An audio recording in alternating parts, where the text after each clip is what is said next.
ஆண்டவராகிய இயேசு கிறிஸ்துவின் நாமத்தில் வாழ்த்துதலை தெரிவித்துக் கொள்கிறேன். இயேசுவே ரட்சகர் என்ற நிகழ்ச்சியின் மூலம் மறுபடியும் உங்களை சந்திக்க கர்த்தர் தந்த வாய்ப்புக்காக கர்த்தருக்கு ஸ்தோத்திரம். தேவன் தாமே இந்த நாளிலும் கர்த்தர் உங்களை ஆசீர்வதித்து உங்களை மேன்மைப்படுத்துவாராக. வேதாகமத்தில் இப்படி ஒரு வசனம் இருக்கிறது. கொலோசியர் எழுதின நிருபம் 1ஆம் அதிகாரம் 13ஆம் வசனத்திலே நாம் பார்க்கும்போது, இருளின் பிடியிலிருந்து கர்த்தர் நம்மை விடுதலையாக்கினார் என்று வேதத்திலே நாம் வாசிக்கிறோம். மத்தேயு 4ஆம் அதிகாரம் 15ஆம் வசனத்திலே நாம் பார்க்கும்போது, இருளில் இருக்கும் ஜனம் பெரிய வெளிச்சத்தை கண்டார்கள்.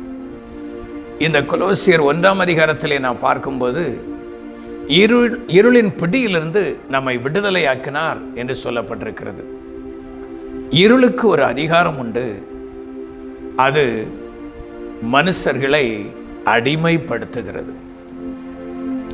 வேதாகமத்திலே இந்த இருள் ஆவிக்குரிய அர்த்தத்தில் பார்க்க போனால் அது பாவத்தின் அகோரம், பிசாசின் போராட்டங்கள், தாக்குதல்கள், பிசாசு மனுஷர்களை அடிமைப்படுத்துவது, இப்படி பல ரீதியாய் நாம் பார்க்க முடியும்.